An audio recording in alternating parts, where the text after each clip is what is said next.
بات یہ جی کہ یہ جو بیماری ہے اس نے کتنے عرصے تک چلنا ہے اور اس کا پھیلاؤ کتنا ہوگا، اس کی پرائم منسٹر صاحب کئی دفعہ یہ بات کر چکے ہیں کہ یہ صرف حکومت نہیں بلکہ پوری قوم کے کام نہیں کرے گی، اس وقت تک ہم کوئی آگے نہیں بڑھ سکیں گے۔ اچھا، اس میں ظاہر ہے کہ ہر ایک کو اپنا ایک رول پلے کرنا ہے، اس میں ایک والنٹری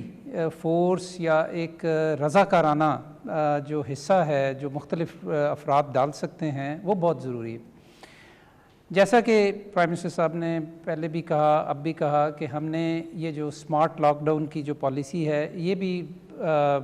انڈیفینٹ ٹائم کے لیے نہیں چل سکتی، ہمیشہ کے لیے نہیں چل سکتی، اس میں بھی بتدریج ہم نے اس کو تبدیل کرنا ہے۔ تو اس حوالے سے یہ بہت اہم ہے کہ ہم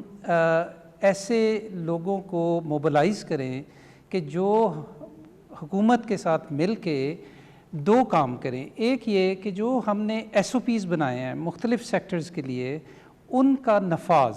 اور مؤثر نفاذ جو ہے اس کو یقینی بنائیں اور اس میں اپنا ایک کردار ادا کریں۔ تو ایس او پیز جتنے ہمارے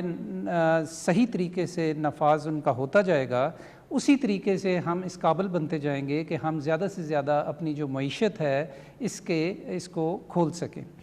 دوسرا یہ ہے کہ آنے والے دنوں کے لیے جو ہم نے ایک حکمت عملی اپنائی ہے وہ ہے ٹریسنگ، ٹیسٹنگ اور کوارنٹائن کی۔ مطلب یہ کہ ہم نے زیادہ سے زیادہ ایسے افراد کی شناخت کرنی ہے کہ جن کو یہ بیماری ہے، ان کو ظاہر ہے اس کے لیے ٹیسٹ کرنا ہے، پہلے ان کو ٹریس کرنا ہے، پھر ان کو ٹیسٹ کرنا ہے، اور اگر وہ پازیٹیو ہیں تو ان کو پھر کوارنٹائن کرنا ہے یا آئسولیٹ کرنا ہے۔ تو یہ ایس او پیز اور یہ جو ٹی ٹی کیو کی اسٹریٹجی ہے، اس کے لیے بہت ضروری ہے کہ ہمارے پاس فیلڈ فورس ہو کہ جو ہمیں ان چیزوں کے اندر مدد کر سکے۔ تو اس کے لیے جب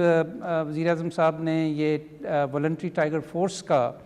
پروگرام متعارف کروایا اور آج اس کی لانچ ہے، 10 لاکھ لوگ اس میں اندر رجسٹر ہوئے ہیں، تو ہم نے صحت کے پوائنٹ آف ویو سے یا میڈیکل پوائنٹ آف ویو سے